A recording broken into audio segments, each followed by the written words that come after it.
Assalamu alaikum, everybody. How are you doing? Ramadan Mubarak.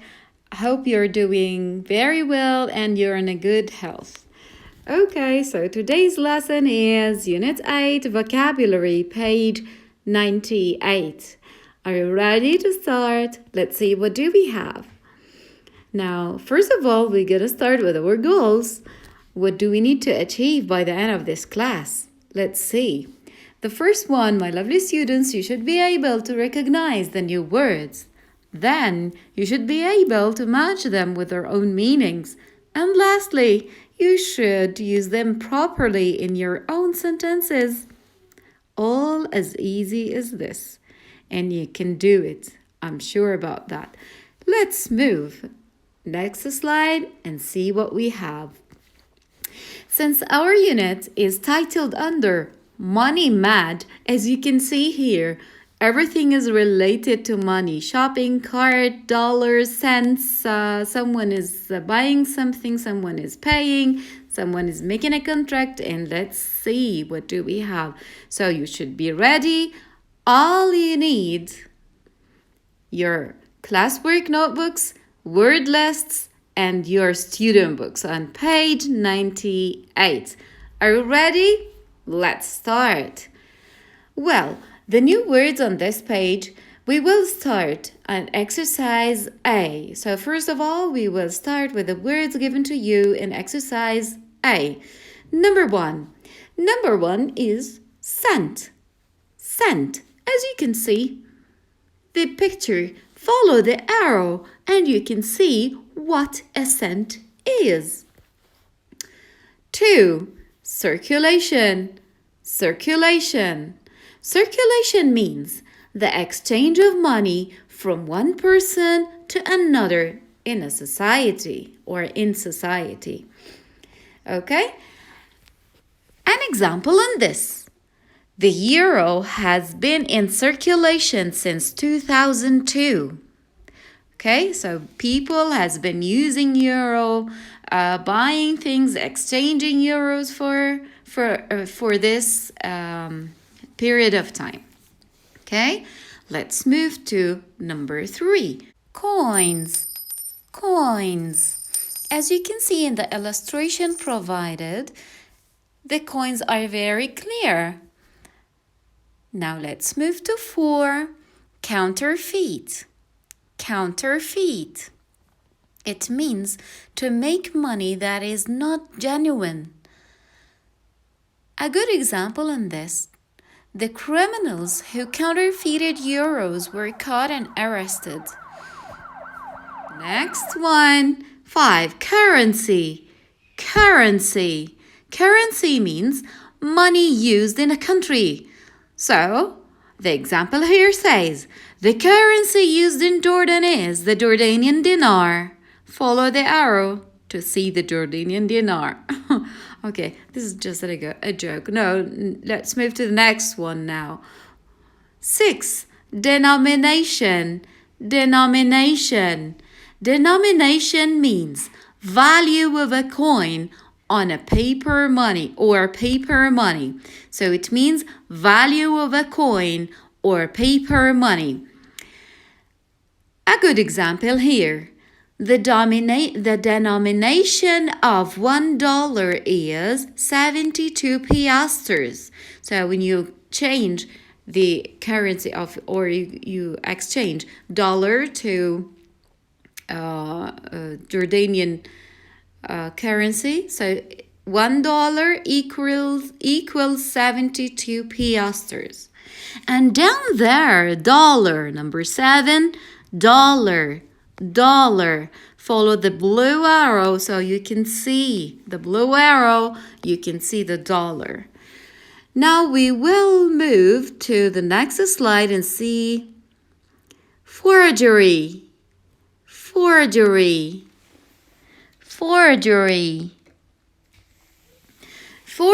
here, it means an illegal copy of money or a work of art, a document, etc. Okay, so forgery, an illegal copy of money, a work of art, a document, etc. So a good example on this in here, you can tell this money is a forgery because it hasn't got a watermark. Okay, so it's fake money, as easy as this. Next word, notes. Notes. Notes. Notes means paper money. As simple as that. You can see the euros down there. So this is paper money. And lastly, we go with pound. Pound. Pound is the currency used in the United Kingdom, in Great Britain. And here is the symbol of it. Okay? So that's all for the new words given to you in exercise A.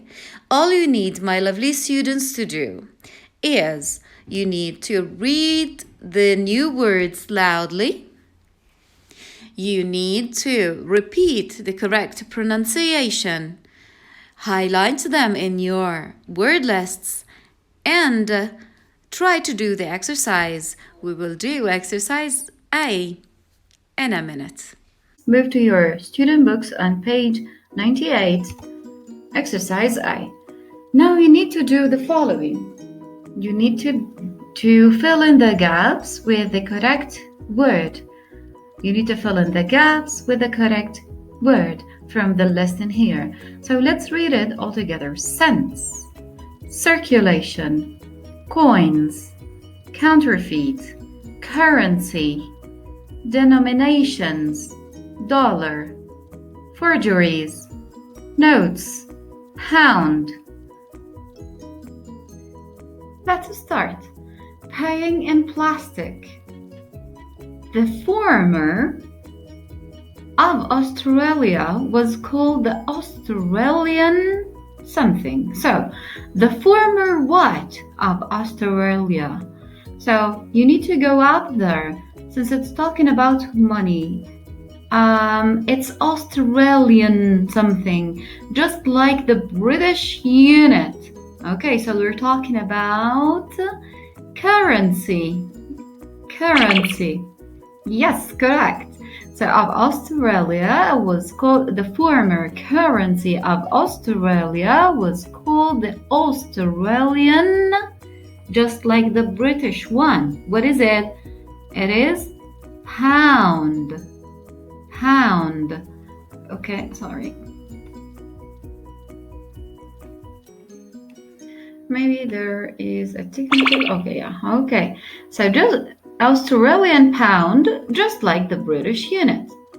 It was introduced in 1910 and it remained in what people used it. So it remained in circulation until 1966. Then a new unit was introduced. So a new unit was introduced. The prime minister of the time was a monarchist and wished to name the new unit the Royal. Other more humorous and exotic suggestions included the Oz, the Roo, the Kanga, the Emo. The people, however, chose to call it the, so we need to use a word to name the currency.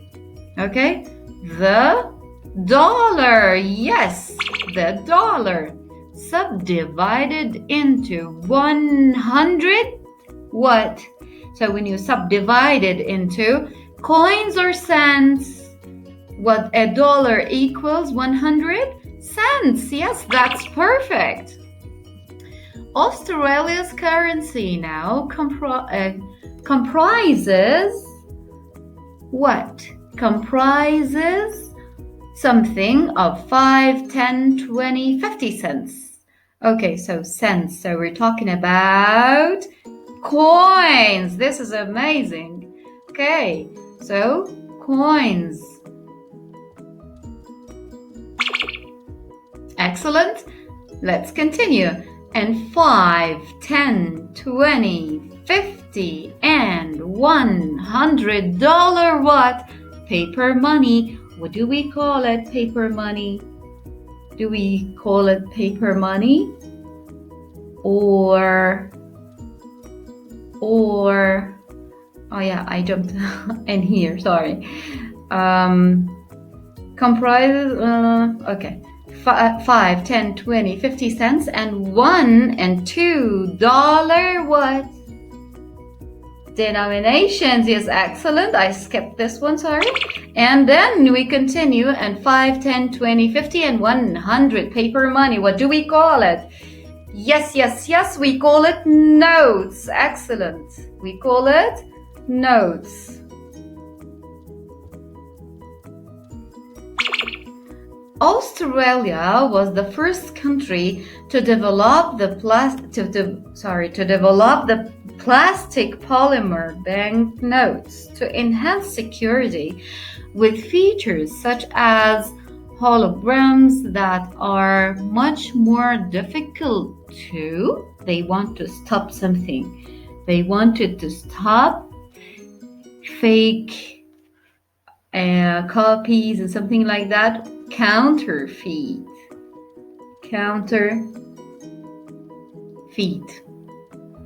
Okay, counterfeit.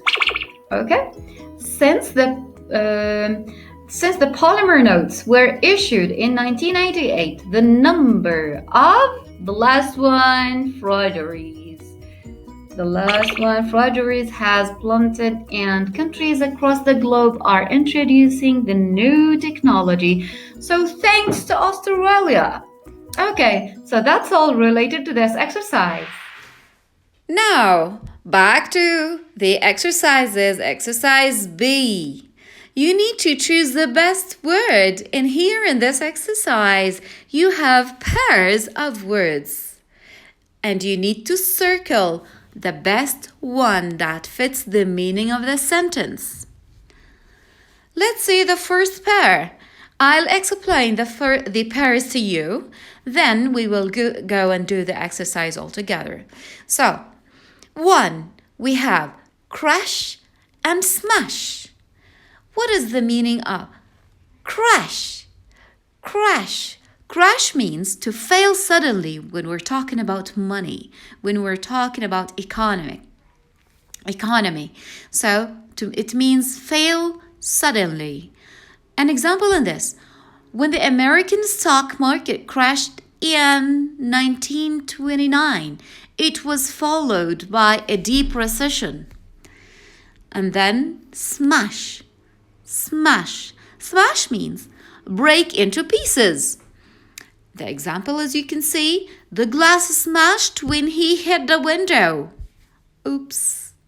He needs to clean up and to repair it as well. Now let's move to 2. The second pair in this exercise, we have share and portion. 2. Share. Share in here means part of a company you can buy as an investment. So it's a part of a company you can buy as an investment. Let's have an example. He bought shares in Facebook and hopes to make a profit when they gain value. And for portion down there, portion is a part of a whole, either separated from or integrated with it. It is a segment, as you can see the photo given to you. Okay, so this is the difference between share and portion. Share a part of a company you buy to invest your money, and a portion is a part of a whole.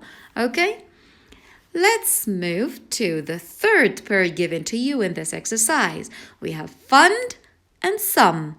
Fund and sum. Fund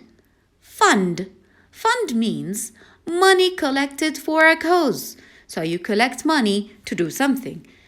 The example explains everything very well. Let's see the example. It says, we donated money to a fund which helps people in need. Okay, so they donated money to a fund which helps people in need.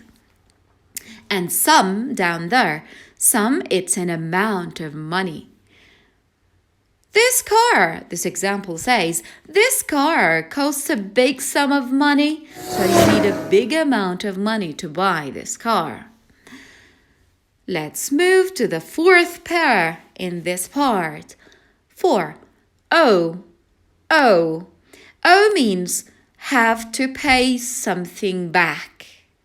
Oops. Now let's see. Bob still owes me £30, which he borrowed from me last week. So, Bob owes me money. He needs to pay them back to me.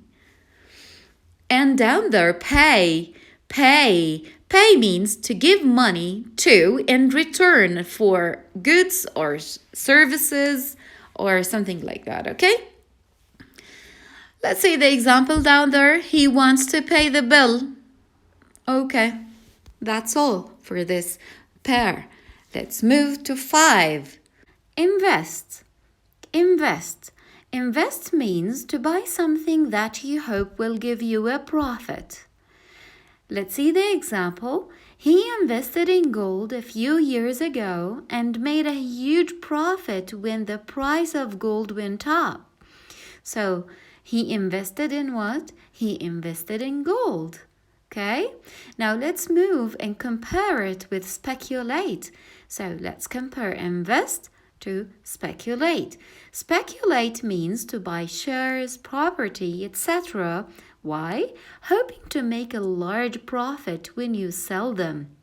So in here, you buy shares in companies or something like that, or properties like apartments, houses, and this stuff to make a large profit when you sell them. Let's see the example. She speculated in property but lost a lot of money when the market crashed.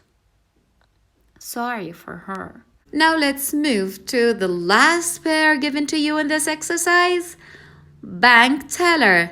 Bank teller is somebody who serves clients at a bank or cashier. As you can see in here, we have, in this photo given to you on the side, we have 2 bank tellers. They're trying to help that granny. The example says, she told the bank teller that she wanted to deposit 150 euros into her account. Okay? And seller down there, seller is one that sells, or a vendor. Now you can see someone selling ice cream down there and someone is selling burgers. Now, my lovely students, we will do exercise B.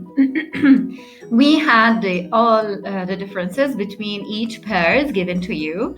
Hope you got the meanings, the idea of this exercise. Now let's do it all together. The first one,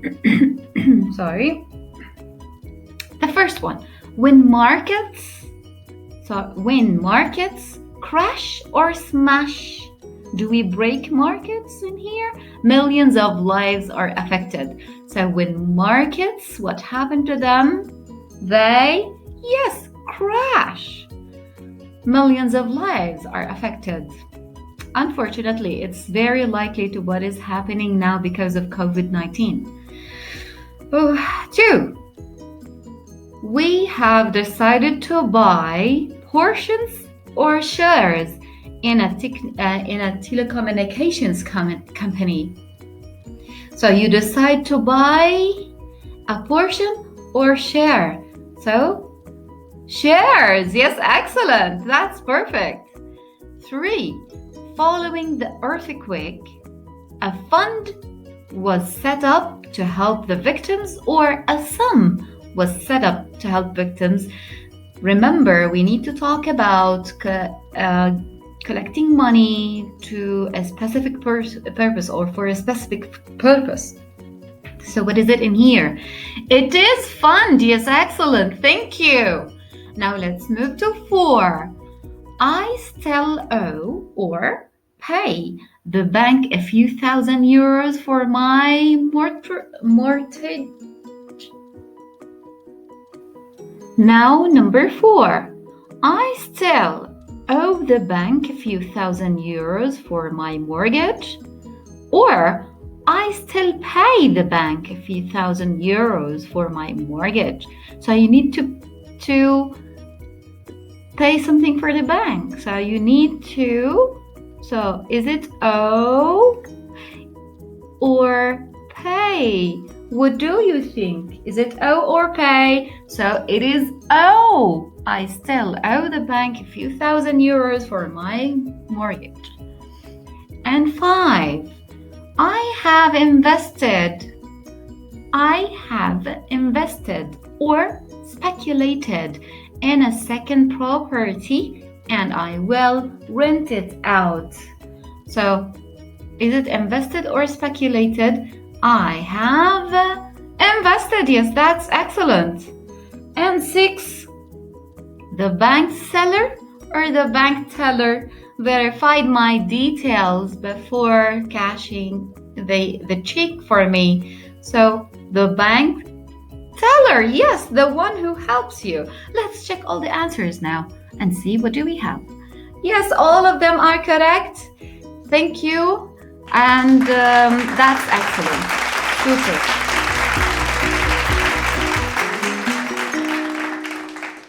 Now it's the homework part, last thing in our class. I want you to do the following, my lovely students. Again, still we are in page 98. Exercise C. You need to match the words with their best synonyms. Okay, so you have the first column and the second column. You need to match them. You have one extra word in the first column. You need to go back to your word lists, pick up their meanings, find their meanings, find out the meanings, write them down, do whatever suits you, and then do the exercise. That's all for today. Ramadan Mubarak again to all of you. May Allah accept all of us, accept our supplications, invocations, and prayers. May He be mercy with all of us. And don't forget me in your prayers. And best of luck. Bye-bye for now.